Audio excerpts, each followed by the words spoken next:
സൗദിയിൽ തൊഴിൽ മേഖല കൂടുതൽ സ്വദേശിവൽക്കരിക്കുന്നതിന്റെ പുതിയ ഘട്ടത്തിന് തുടക്കം കുറിച്ചിരിക്കുകയാണ്. സ്വകാര്യ മേഖലയിൽ സൗദി പൗരന്മാർക്ക് 3,40,000 ജോലി അവസരം സൃഷ്ടിക്കുകയാണ് ലക്ഷ്യമിടുന്നത്.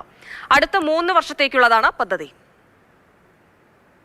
ഈ വർഷം മുതൽ അടുത്ത 3 വർഷത്തേക്ക് ആരംഭിക്കുന്ന ഡെവലപ്പർ നിദാഖാത്ത് പ്രോഗ്രാമിന്റെ ഒരു പുതിയ ഘട്ടമാണ് ഇന്നു മുതൽ ആരംഭിച്ചതായി മാനവ വിഭവശേഷി സാമൂഹിക വികസന മന്ത്രാലയം പ്രഖ്യാപിച്ചിരിക്കുന്നത്.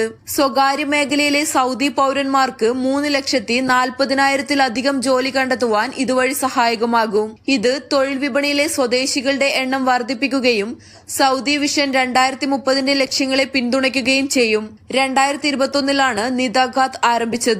അതിനുശേഷം പദ്ധതി വൻ വിജയം നേടുകയും ചെയ്തു. പദ്ധതി ആരംഭിച്ച ശേഷം ഇതുവരെ 5,50,000 പേർക്ക് പദ്ധതിയുടെ ഫലം ലഭിച്ചിട്ടുണ്ട്.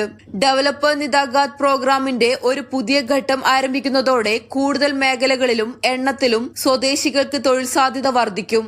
പ്രാദേശികവൽക്കരണം പ്രോത്സാഹിപ്പിക്കുന്നതിനും സ്വകാര്യ മേഖലയുടെ വളർച്ചയെ പിന്തുണയ്ക്കുന്നതിനും ഇടയിൽ ഒരു സന്തുലിതാവസ്ഥ കൈവരിക്കുന്നതിനാണ് പുതിയ ഘട്ടം ശ്രദ്ധാപൂർവം രൂപകൽപ്പന ചെയ്തിരിക്കുന്നതെന്ന് മാനവ വിഭവശേഷി സാമൂഹിക വികസന മന്ത്രി അഹമ്മദ് അൽ രാജ്ഹി സ്ഥിരീകരിച്ചു.